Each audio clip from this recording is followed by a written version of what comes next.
Hey, check this out. I made a thing,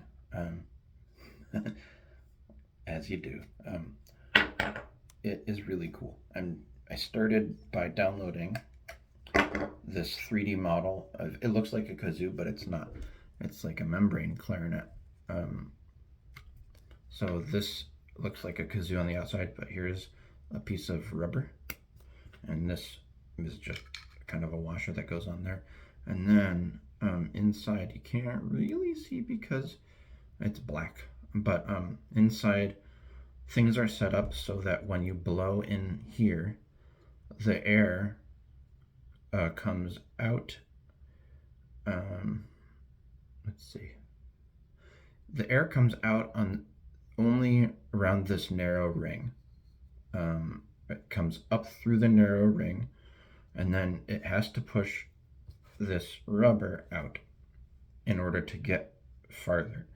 And so then it pushes the rubber out and then goes through the hole in the middle. The hole brings the air out to the other side of the instrument. So it's a really clever design. And I just found it and downloaded it. I was really excited. I really need to reach out to that guy and show him this. So and it's also it's really easy to make. You just put the thing in there and this holds it really well. So by itself, it sounds like this. Wow, that's really loud. You can lengthen the tube to lower the pitch. It's really sensitive to how hard you blow, so it can play really soft or really loud.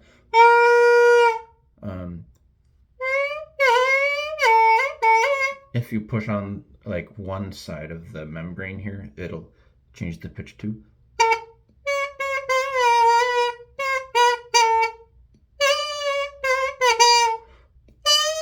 Anyway, yeah, I'm not gonna get carried away.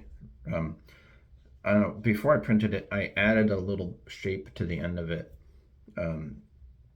so that I could fit 1/2-inch PVC pipes to it, like that, because I just kind of knew I wanted to mess around with it. So now I've got like just a simple keyed flute. Not flute, I think you might call it a clarinet. These holes are not drilled in the right places for this, but I don't care right now.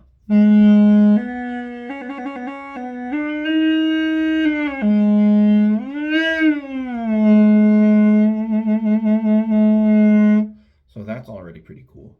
I could add different lengths of pipe, and I've tried adding like longer pipes to get a lower note, but there's something about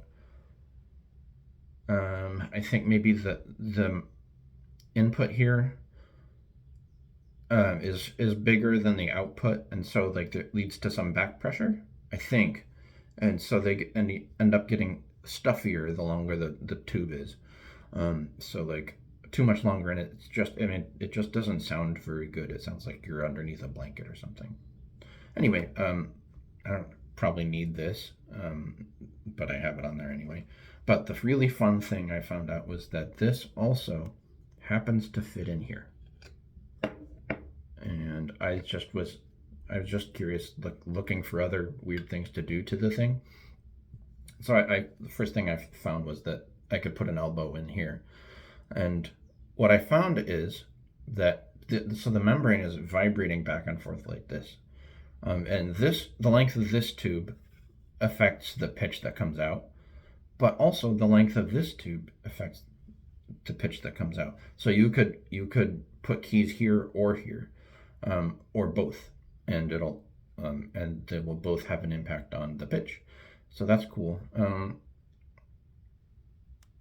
And I guess it makes sense because the air is vibrating on both sides and impacting how the membrane vibrates.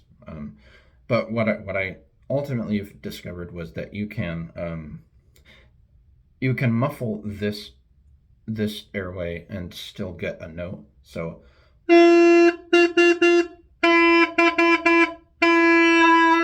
and so you can get really interesting sounds because like the more muffled it is, the fewer overtones are in the sound.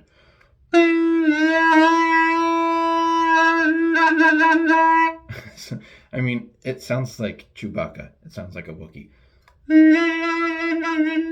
And then, of course, you can affect the pitch at the same time.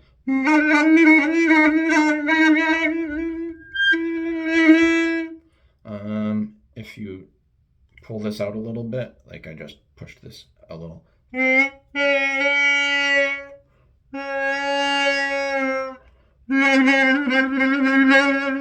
That sounds even more like Chewbacca. And so one of the things you can do is, if you like, you can put, two fingers on each side of this thing.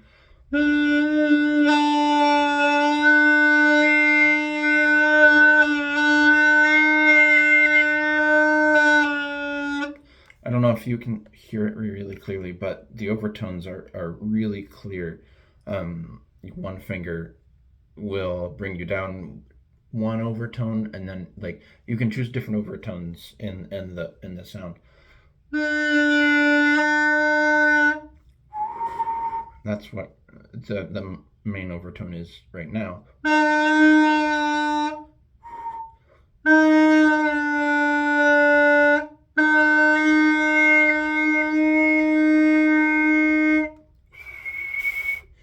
That's what I hear.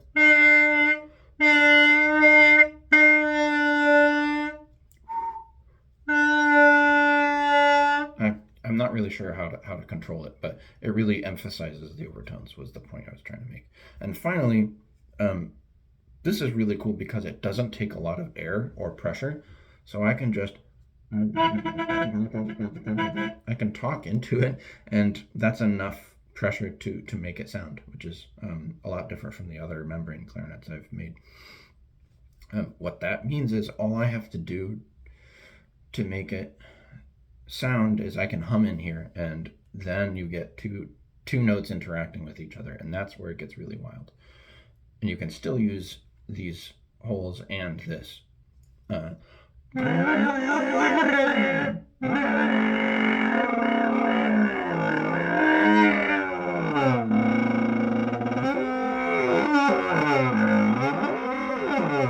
just going, ooh.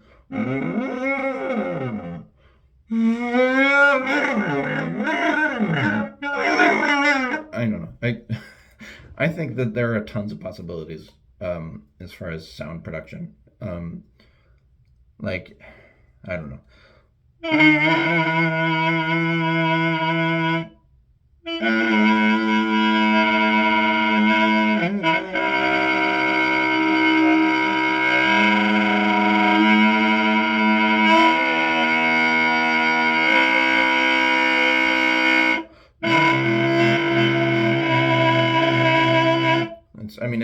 The tuning is pretty squirrely. Maybe if I had the membrane tighter, it would be less so. But I think it's pretty awesome that you can have the two intervals interacting like that.